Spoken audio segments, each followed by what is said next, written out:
Question number 75 of the IT Passport exam from PhilNITS. We are now in the strategy portion of the exam.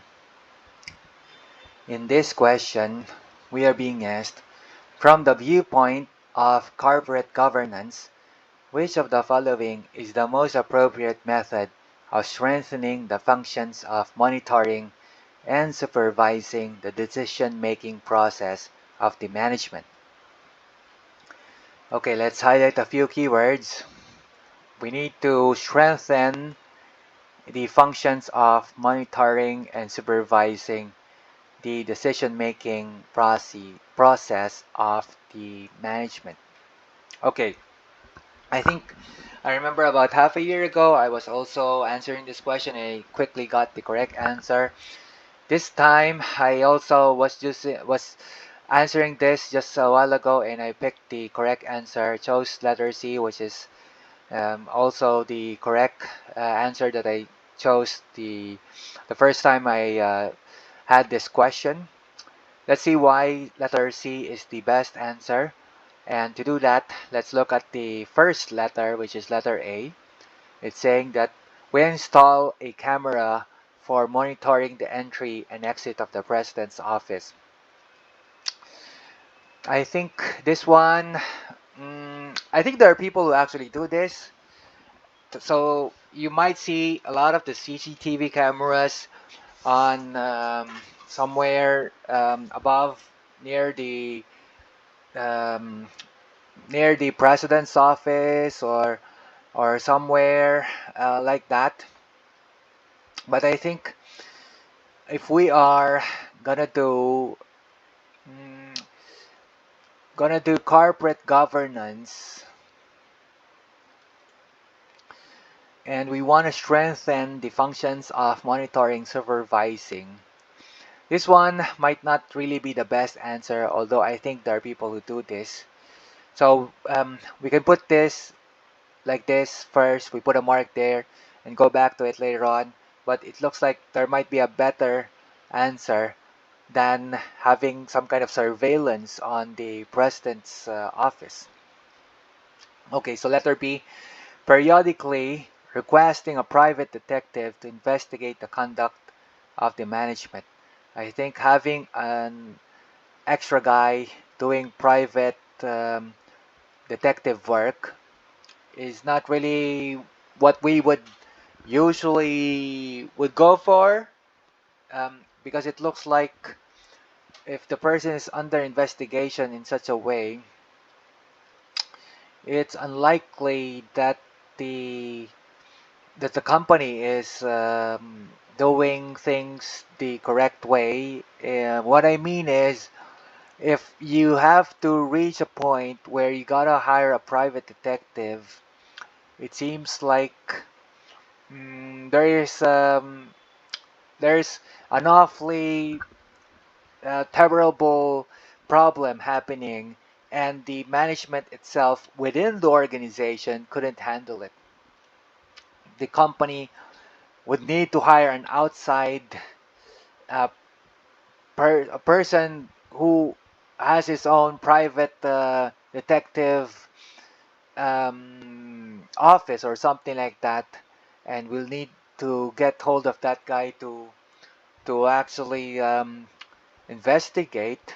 Seems like this one isn't really the answer that we're going for, so I'll put a next mark here. Letter C is saying that we appoint some outside directors. We're talking about directors and not necessarily a private detective who would periodically be there and to investigate. So in this case, I think I know why it's important that we have outside directors, because if you in your organization, for example, the board of directors, all the people there, their perspective is from this industry only.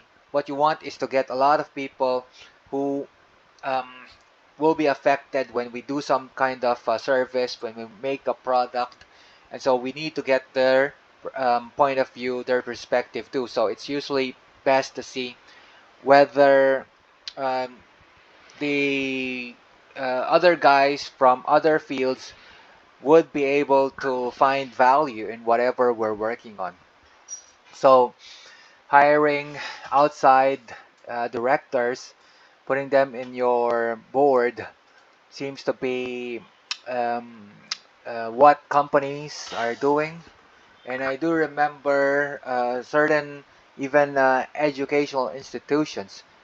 So in the academe, you got people who have reached a certain a rank within the organization, but we also need to get the perspective of guys from the industry. So you get people from industry to come in and say whether whatever research work you're doing is going to impact um, the society, the community, and also whether it makes sense for businesses um, to get hold of the research results and make things a lot better for businesses too, right? So you got people from industry, got people from government, and you got people from academe.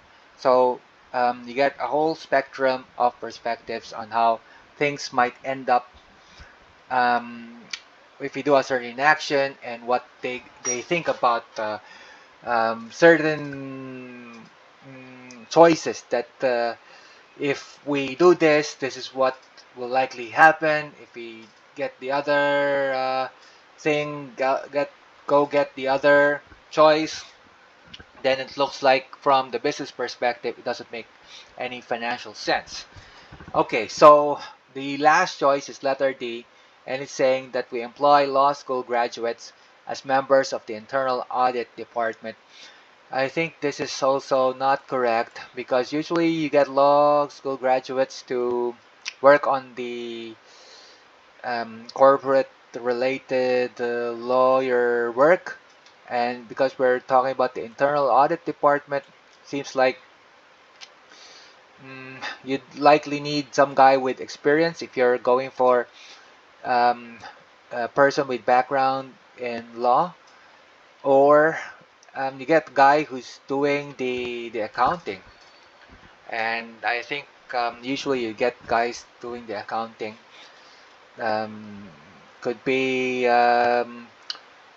those guys who are already working on um, mm, well, maybe already working in the same company and also um, have been certified to be public accountants.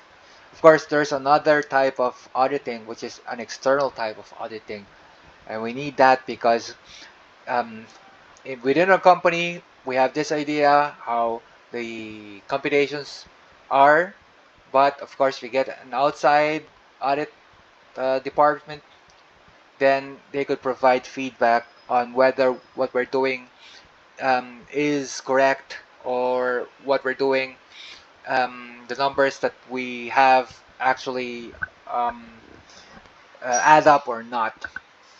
And usually you get an external audit department if you have a company that is stock based and there are people who have bought like public people have bought the stocks, so they need a way to find out if the company is